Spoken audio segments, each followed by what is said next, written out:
강프로입니다. 자, 오늘 LNF 1.9% 하락 마감이 됐습니다. 다른 양극재 업체들은 4에서 5% 정도, 그쵸? 이 정도의 하락세를 보였습니다. 뭐 에코프로 BM도 4.89, 포스코 퓨처엠도 4.94 이렇게 하락을 보였는데, 자, 시장은요, 그쵸? 이거보다 더 안 좋았다. 물론 요즘에 2차 전지 업체가 차지하고 있는 비중이 너무 크죠. 그래서 2차 전지 업체가 하락한다는 건 시장이 하락한다는 이유도 되죠. 그런데 우리가 생각해야 될 게 한 가지가 있습니다. 주식시장은 빠지면 올라온다. 근데 종목은 빠지는 과정에서 시장하고 같이 빠지잖아요. 못 올라올 가능성이 굉장히 크다. 왜? 시장보다 강한 종목이 추가적으로 상승세를 보이고 있기 때문이고, 무엇보다 주가가 움직이는 원리는요, 미래가치를 반영합니다. 미래가치에 대한 부분을 정확하게 우리가 분석을 해서 대입할 수 있나요? 그쵸? 점 보는 것도 아니고 그게 아니라는 겁니다. 주식시장에서는 미래가치를 반영하기 때문에 지금 현재 실적을 기준해서 내가 적정한 가치다 아니다를 판단할 필요가 없습니다. 그리고 아예 그 자체가 맞지 않아요. 그냥 이게 맞겠지 하고 대입하는 숫자를 이거 넣어보고 저게 맞겠지 하고 저거 넣어보고 이렇게 얘기하는 거예요. 그러니까 실적이 2,800억이나 적자가 나왔는데도 불구하고 저가 찍고 반등한다. 그쵸? 자, 뉴스 한번 보세요. 여기 보시면 삼성증권, 그쵸? 4분기 실적 부진 목표가 24만 원에서 23만 원 하향 조절한다. 근데 LNF 가격 얼마예요? 20만 원이에요. 그쵸? 24만 원이면 20% 추가 상승 여력이 있다. 23만 원이면 15% 추가 상승 여력이 있다. 이렇게 볼 수 있는 거잖아요. 그런데 보면, 자, 보세요. 매출이 6,468억 원에 그쳐 지난해 같은 기간 대비해서 47.2% 감소했고, 영업 손실은 2,804억 원을 냈다고 전날 장 마감 후에 공시했다. 이에 따라서 지난해 연간 매출은 4조 6천억으로 전년 대비 18.4% 증가했지만 영업 손실 2,201억 원으로 적자를 기록했다. 근데 주가는 어떻게 돼요? 반등했다. 13%나. 자, 이상하죠? 지금 좋은 실적을 쫓지 말라는 겁니다. 주가는 선반영하기 때문에 실적이 나쁘게 나오면 이미 주가는 다 내려 있다. 무슨 얘기냐면요, 애초에 LNF는 에코프로나 에코프로 BM 그리고 퓨처엠에 비해서 더 약했습니다. 더 약했어요. 그쵸? 근데 그 약한 과정에서, 그쵸? 에코프로 BM도 그렇고 포스코 퓨처엠도 그렇고 고가 대비해서 60% 70% 빠질 때 LNF도 똑같이 빠졌단 말이에요.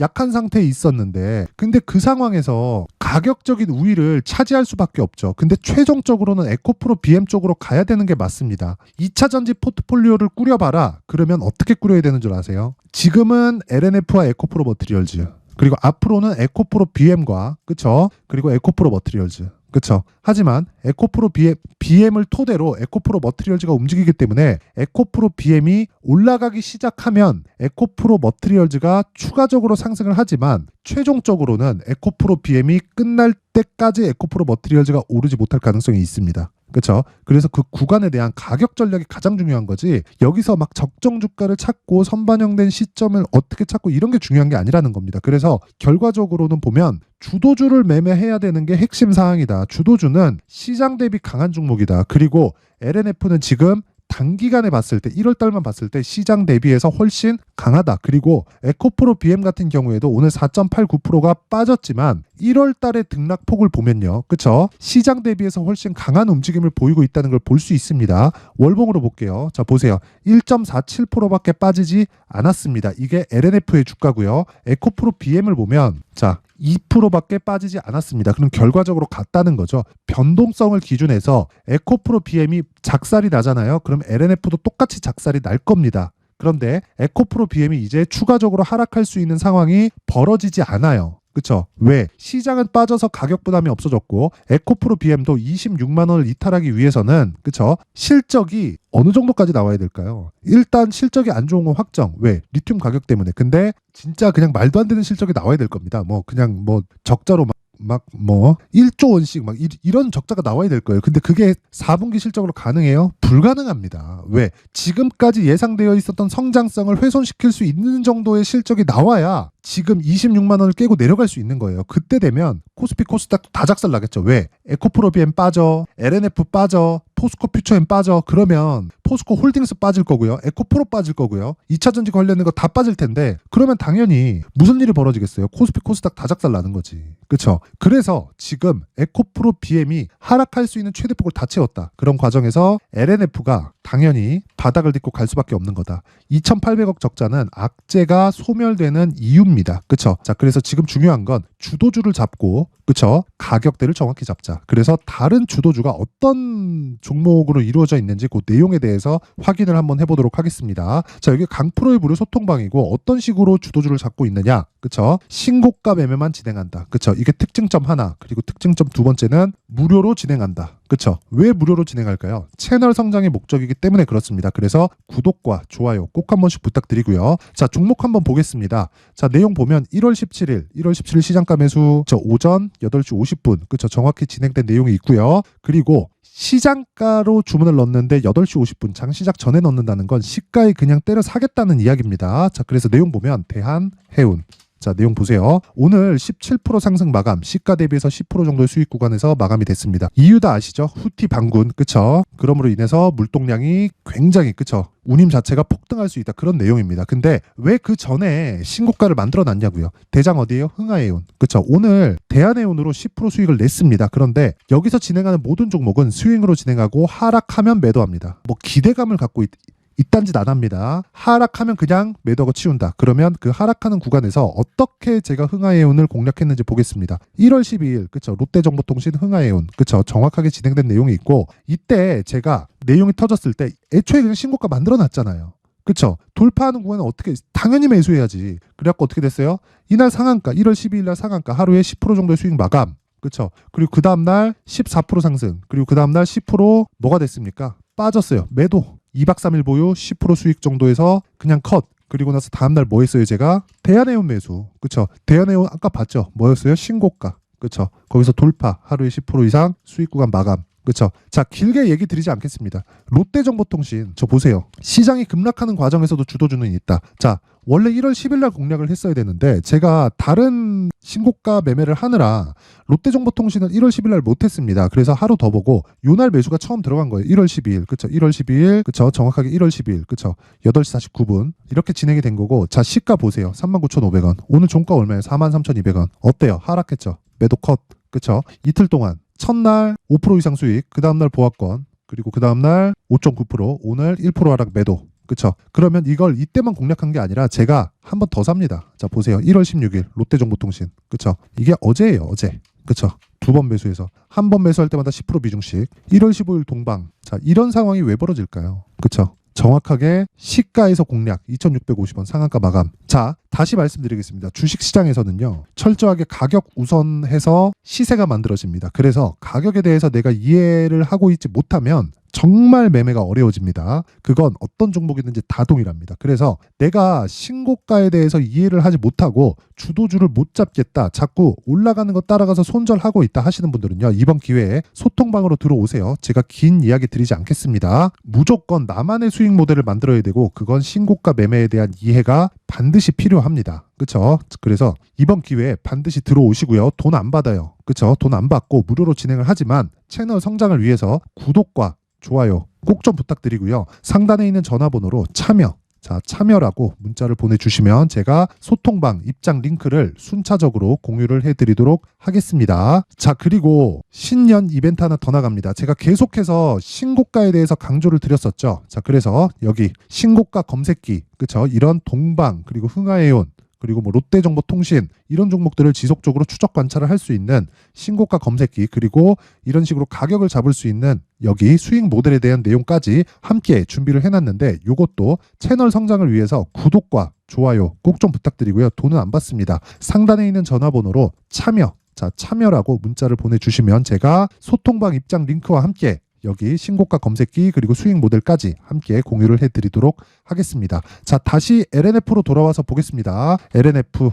자, 내용 보면 지금 시장은 빠질 만큼 빠졌습니다. 여기서 더 찍어 누르려면 미국에서부터 굉장히 나쁜 소식이 나와야 되는데, 미국은 이미, 그쵸? 최악의 국면을 지났고, 그리고 지금 시장이 빠진 상황에서도 강세 종목이 다 분류가 됐습니다. 애플 실적 경고 받았다고요? 마이크로소프트가 바로 치고 올라왔습니다. 그러면서 엔비디아와 AMD가 돌아가면서 신고가를 만들어 가고 있고요. 엔비디아는 금리가 높을 때도 오르더니 금리를 낮춘다고 하니까도 올라요. 그쵸? 왜 그럴까요? 미래 성장을 담보하기 때문이다. 그쵸? 성장에 대한 부분을 지금 담보시켜서 가격의 상승을 만들어내는 겁니다. 우리나라 시장도 등락폭이 달라서 그렇지 똑같습니다. 하지만 내가 가격대를 잘 잡을 수 있다면 미국 시장보다 한국 시장에 대한 수익 주식에 대한 그 수익 금액의 폭이 훨씬 더 커질 수 있습니다. 기간 대비해서. 자, 그래서 제가 LNF의 지금 가격대를 철저히 잡자. 그 내용을 여기 가격 그리고 단기 보유 전략으로 준비를 해왔는데, 아까 전에 제가 소통방에서 이야기를 드렸었던 내용 있죠. 단기 2주 안에 그쵸, 내가 수익 전환을 시켜야 된다. 최소한 손해를 보지 않을 수 있는 가격대를 잡자. 그쵸, 그 내용. 그쵸. 그러면 얼마나 디테일하게 잡아야겠나요? 그래서 그 내용을 제가 20페이지에 걸쳐서 아주 상세하게 내용 준비를 해놨는데, 요 내용도요. 그쵸. 제가 영상에서 이야기를 드리잖아요. 그럼 너무 긴 이야기가 될 수 있습니다. 그래서 이런 식으로 내용 준비를 해온 거고, 이것도 채널 성장을 위해서 정말 구독과 좋아요 꼭 좀 부탁드리고요. 상단에 있는 전화번호로 숫자 3, 자, 숫자 3이라고 문자를 보내주시면 제가 가격 그리고 단기 보유 전략을 함께 공유를 해드리도록 하겠습니다. 자, 항상 시청해주셔서 감사드리고요. 무엇보다 정말 무엇보다 신고가에 대한 이해는 반드시 필요하다. 그래서 제가 12월 달부터 진행하고 있는 신고가 주도주에 대해서 제가 내용을 준비를 해왔는데, 어떤 관점에서 매수하게 됐고 그리고 가격대를 어떻게 잡았는지, 그리고 무엇보다 중요한 내용은 앞으로 이런 종목들을 어떻게 잡을 수 있는지, 그 내용에 대해서 제가 상세하게 내용 준비를 해놨으니까 영상 끝까지 시청하시고요. 모든 분들이 성공 투자하셨으면 좋겠습니다. 네, 올 한 해를 뒤돌아보니까 구간별로 큰 수익이 나왔었던 종목들이 꽤 많이 보입니다. 1월 달에는 AI 관련주들이 있었고요. 그리고 2월 달부터는 2차 전지가 계속해서 강세를 보였죠. 자, 그리고 나서 3월 달이 되니까 AI 반도체 관련주들이 신고가를 만들면서 5월 달부터 시세를 큰 폭으로 냈죠. 저가부터 따진다면 한미반도체와 같은 종목들도 올 한 해 6배 정도의 시세가 나왔습니다. 혹시라도 올해 수익을 보지 못하신 분들이 있다면요, 어떻게 시세가 움직이는지 반드시 익혀 놓으셔야 되고요. 만약에 그런 부분이 아직 준비가 되어 있지 않다면 어중간한 종목들 사고팔고 하지 마시고요. 딱 한 종목에 비중을 제대로 넣어서 확실하게 수익을 보는 방법이 필요합니다. 자, 그래서 제가 23년 12월 달 강프로의 대시세 종목을 준비를 해왔고요. 이 종목은 대기업을 상대로 안정적인 매출 구조를 갖추고 있는 데다가 이 규모가 40%를 넘나들고요. 호황기 때는 50%를 넘나드는 역대급인 이익 구조를 갖추고 있어서 대체 불가능한 기업이라고 보셔야 됩니다. 자, 지금 현재 주요 거래처는요, 삼성전자, 인텔, 하이닉스, TSMC, 엔비디아까지 모든 반도체 업체를 고객사로 확보하고 있는 상황이고요. 이 재무제표 상황을 보면요, 이익률 자체가 넘사벽인 걸 알 수 있습니다. 넘을 수 없다는 거겠죠. 첫 번째 급등 포인트를 보면요, 앞서서 보여드렸었던 실적은요, 23년도 개화 시기에 접어들었었던 AI 반도체의 실적이 포함되지 않은 실적입니다. 자, 그런데 올 한 해 개화 시기에 접어들었었던 새로운 반도체의 실적치가 더해지면요, 질적인 성장보다 양적인 증가가 함께 이루어지게 되고요. 그런 부분을 한미반도체가 이미 시세로 보여줬죠. 저가부터 6배 강세를 보인 상황이 있습니다. 강프로의 무료 소통방이죠. 어떻게 매매를 했느냐? 5월 25일 날, 그쵸? ISC를 49,800원에 매수를 했고요. 자, 그리고 나서 2달도 되지 않아서 한 100% 정도의 수익을 만들어냈습니다. 자, 근데 6월 2일 날 내용 한번 확인해 보시면, 자, 한미반도체 26,000원까지 올려서 잡겠다는 내용이 있죠. ISC와 함께 새로운 반도체 관련 종목입니다. 이때 당시 가격이 25,650원이었는데 그냥 올려서 잡으라는 거겠죠. 지금 현재 한미반도체 가격이 62,000원인 걸 본다면요, 항상 주가는요, 신고가 이후에 공략하는 것이 좋고, 그랬을 때 단기간에 100% 수익이 가능한 구조를 만들 수 있습니다. ISC도 그렇고 한미반도체도 마찬가지예요. 당연히 에코프로도 마찬가지입니다. 두 번째 급등 포인트를 보면요, 자, 개인용 PC를 비롯해서 서버, 클라우드, 그리고 우리가 사용하는 스마트폰까지 기본적인 PC 구조와 동일하고요. 새로운 반도체의 구조도 동일한 구조를 갖추고 있습니다. 자, 근데 한미 반도체의 상승 이유도요, 이러한 구조가 동일하게 진행되기 때문이고, 이 구조는 절대로 바뀔 수가 없습니다. 11월 달에 새로운 뉴스가 나왔습니다. 자, 온 디바이스까지 더해지면 비메모리의 사용처는 계속해서 증가할 것은 너무 당연한 이야기고요.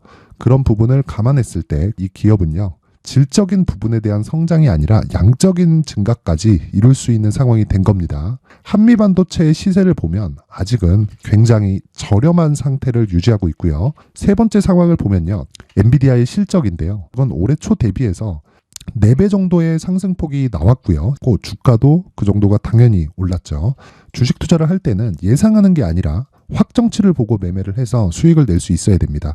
앞서서 제가 보여드렸었던 내용인 ISC도 그렇고요. 한미반도체도 그렇고 확정된 내용이 있었죠. AI에 대한 개화 시기에 맞춰서 삼성전자와 SK 하이닉스가 강세를 보이는 구간이 있었고요. 엔비디아가 강세를 보였습니다.